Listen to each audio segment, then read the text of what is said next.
Welcome to RJVN channel. ಇನ್ನೊಂದು ಅಡಿಗೆಯನ್ನು ತೋರ್ಸೋಕ್ಕೆ ನಾನು ಬಂದಿದ್ದೀನಿ. ಇವತ್ತು ನಾನು ಕುಂಬಳಕಾಯಿ ಮಜ್ಜಿಗೆ ಹುಳಿ ಹೇಗೆ ಮಾಡೋದು ಅಂತ ತೋರಿಸ್ತೀನಿ. ಅದು ಸ್ಟೆಪ್ ಬೈ ಸ್ಟೆಪ್ ತೋರಿಸ್ತಾ ಬರ್ತೀನಿ. ಈಗ ಬೇಕಾಗಿರೋ ಸಾಮಗ್ರಿಗಳು ಯಾವುದು ಅಂತ ಹೇಳಿದ್ರೆ, ತೊಗರಿಬೇಳೆ, ಸ್ವಲ್ಪ ಮೆಂತ್ಯ, ಸ್ವಲ್ಪ ಅಕ್ಕಿ, ಅದನ್ನು ಒಂದು ಗಂಟೆ ಕಾಲ ನೀರಿನಲ್ಲಿ ನೆನೆಸ್ಕೊಂಡು ತೆಗೆದಿಟ್ಕೊಂಡಿದ್ದೀನಿ ಇಷ್ಟು. ಮತ್ತು ಒಂದು 5 ಪೀಸಸ್ ಶುಂಠಿ ಹಾಕ್ಕೊಂಡಿದ್ದೀನಿ. ಇದೆಲ್ಲ ರುಬ್ಬಕ್ಕೆ ತಗೊಳ್ತಾ ಇರೋದು. 3 ಮೆಣಸಿನ್ಕಾಯಿ, ಬೇಕು ಅಂದವರು ಇನ್ನೊಂದು ಹಾಕೋಬೋದು ಖಾರಕ್ಕೆ.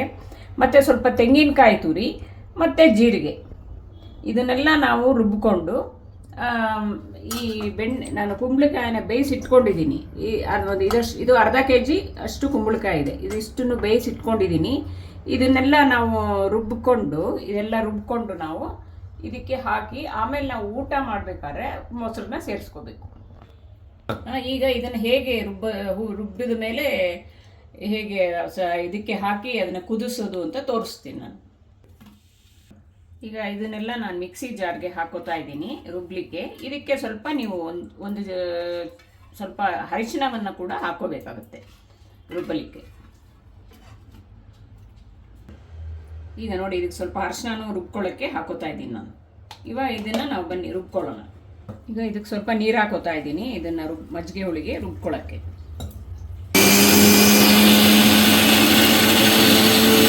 ನೋಡಿ, ಈಗ ಈ ಥರ ರುಬ್ಬಿದಾಗ ಈ ಮಿಶ್ರಣ ಈ ಥರ ಬರುತ್ತೆ. ನೈಸಾಗಿ ರುಬ್ಕೋಬೇಕು.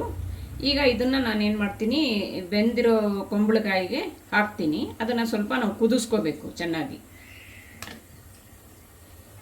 ಈ ಮಿಶ್ರಣನ ಈಗ ನಾನು ಈ ಬೆಂದಿರೋ ಕುಂಬಳಕಾಯಿಗೆ ಹಾಕ್ತಾ ಇದ್ದೀನಿ.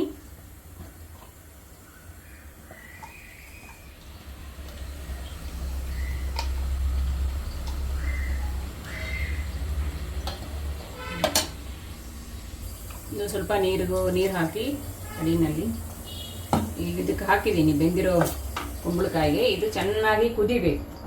ಇದಕ್ಕೆ ಸ್ವಲ್ಪ ನಾವು ರುಚಿಗೆ ತಕ್ಕಷ್ಟು ಉಪ್ಪನ್ನು ಕೂಡ ಇವಾಗ ಹಾಕೋಬೇಕಾಗುತ್ತೆ. ಈಗ ನಾನು ಈ ಮಿಶ್ರಣಕ್ಕೆ ಉಪ್ಪನ್ನು ಹಾಕ್ತಾ ಇದ್ದೀನಿ. ನಾನು ಪಿಂಕ್ ಸಾಲ್ಟ್ನೇ ಹಾಕ್ತಾ ಇದ್ದೀನಿ. ಇದು ಆರೋಗ್ಯಕ್ಕೆ ಭಾಳ ಒಳ್ಳೆಯದು. ತಾವುಗಳು ಇದನ್ನು ಪಿಂಕ್ ಸಾಲ್ಟನ್ನೇ ಉಪಯೋಗಿಸಿ ಅಂತ ಕೇಳ್ಕೊತೀನಿ.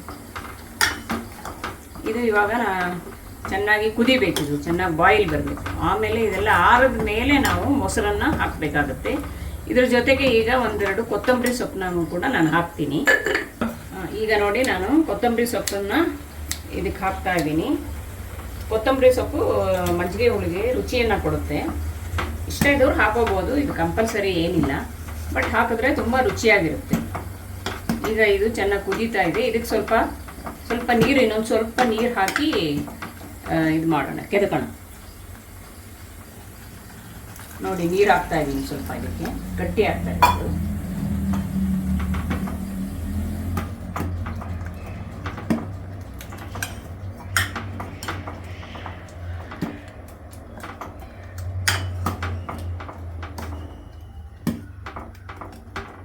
ಇದು ಸ್ವಲ್ಪ ಕುದಿಬೇಕು. ಇದು ಚೆನ್ನಾಗಿ ಕುದ್ದ ಮೇಲೆ, ಇದು ಆರದ ಮೇಲೆ ನಾವು ಮೊಸರನ್ನ ಹಾಕ್ಕೊಂಡು ಆಮೇಲೆ ಸಾಸಿವೆ ಒಗ್ಗರಣೆ ಹಾಕಬೇಕಾಗುತ್ತೆ. ಸಾಸಿವೆ, ಒಣಮೆಣಸಿನ್ಕಾಯಿ ಒಗ್ಗರಣೆ ಹಾಕಬೇಕಾಗುತ್ತೆ. ಇದನ್ನು ಈ ಥರ ಚೆನ್ನಾಗಿ ಮಿಕ್ಸ್ ಮಾಡಿ, ಇದು ಚೆನ್ನಾಗಿ ಕುದಿಬೇಕು. ಕುದ್ದಷ್ಟು ರುಚಿಯಾಗಿರುತ್ತೆ ಮಜ್ಜಿಗೆ ಹುಳಿ. ಈಗ ಕುಂಬಳಕಾಯಿ ಎಲ್ಲ ಮಿಶ್ರಣ ಎಲ್ಲ ಚೆನ್ನಾಗಿ ಕುದೀತಾ ಇದೆ. ಮತ್ತು ಕುಂಬಳಕಾಯಿ ತುಂಬ ಒಳ್ಳೆಯದು. ಈ ಲಿವರ್ ಸಮಸ್ಯೆಗಳಿಗೆಲ್ಲ ಭಾಳ ಒಳ್ಳೆಯದು. ಇದನ್ನು ಡಾಕ್ಟ್ರುಗಳೇ ಎಷ್ಟೋ ಹೇಳ್ತಾರೆ, ಕುಂಬಳಕಾಯಿನ ಬಳಸಿ ಅಂತ. ಇದು ಗ್ಯಾಸ್ಟ್ರಿಕ್, ಅಸಿಡಿಟಿ ರಿಲೇಟೆಡ್ ಟು ಲಿವರ್ಗೆ ಇದು ತುಂಬ ಒಳ್ಳೆಯದು. ಮತ್ತು ಇದಕ್ಕೆ ಬೇಕಾದವರು ಇಂಗನ್ನ ಬೇಕಂದ್ರೂ ಹಾಕೋಬೋದು. ಇಷ್ಟ ಆದವರು ಇಂಗು ಕೂಡ ಹಾಕೋಬೋದು. ಇದೆಲ್ಲ ಚೆನ್ನಾಗಿ ಕುದೀತಾ ಇದೆ. ಆದಮೇಲೆ ಇದನ್ನು ಇಟ್ಬಿಡ್ತೀನಿ ಕೆಳಗಡೆ. ಇದು ಸ್ವಲ್ಪ ಆರದ ಮೇಲೆ ಆಮೇಲೆ ನೀವು ಮೊಸರನ್ನ, ಅಂದರೆ ಊಟ ಮಾಡಬೇಕಾದ್ರೆ ನೀವು ಹಾಕ್ಕೊಂಡ್ರೆ ಚೆನ್ನಾಗಿರುತ್ತೆ, ಸೇರಿಸ್ಕೊಂಡ್ರೆ ಚೆನ್ನಾಗಿರುತ್ತೆ. ಈಗ ನಾನು ಮೊಸರನ್ನ ಹಾಕ್ತಾ ಇದ್ದೇನೆ. ಎಷ್ಟು ಬೇಕೋ ಅಷ್ಟು ನೀವು ಮೊಸರನ್ನ ಹಾಕ್ಕೊಂಡು ಮಜ್ಜಿಗೆ ಇದಕ್ಕೆ ಮಿಕ್ಸರ್ಗೆ ನೀವು ಕಲಿಸ್ಕೋಬೋದು, ಕುಂಬಳಕಾಯಿ ಮತ್ತು ಈ ಚಟ್ನಿ ಮಸಾಲಾಗೆ. ಇನ್ನೊಂದು ಏನು ಅಂತ ಹೇಳಿದ್ರೆ, ಕುಂಬಳಕಾಯಿ ಅಲ್ಲದೆ ನೀವು ಇದನ್ನು ಮಜ್ಜಿಗೆ ಹುಳಿನ ಬೆಂಡೆಕಾಯಿ, ಹಸಿ ಕುಂಬಳಕಾಯಿ ಮತ್ತು ಸೊಪ್ಪುಗಳಲ್ಲಿ ಕೂಡ ಇದೇ ಇಂಗ್ರೀಡಿಯೆಂಟ್ಸ್ ಹಾಕ್ಕೊಂಡು ನೀವು ಮಾಡ್ಕೋಬೋದು. ನೋಡಿ, ಈಗ ನಾನು ಒಗ್ಗರಣೆ ಹಾಕ್ತಾಯಿದ್ದೀನಿ.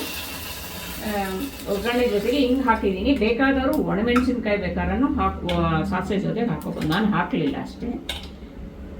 ಸೊ ನಿಮಗೆ ಈ ವ್ಲಾಗು ಇಷ್ಟ ಆಗಿತ್ತು ಅಂತ ಅನಿಸಿದ್ರೆ ನನ್ನ ಚಾನಲ್ನ please like, share and subscribe ಮಾಡಿ. Thank you.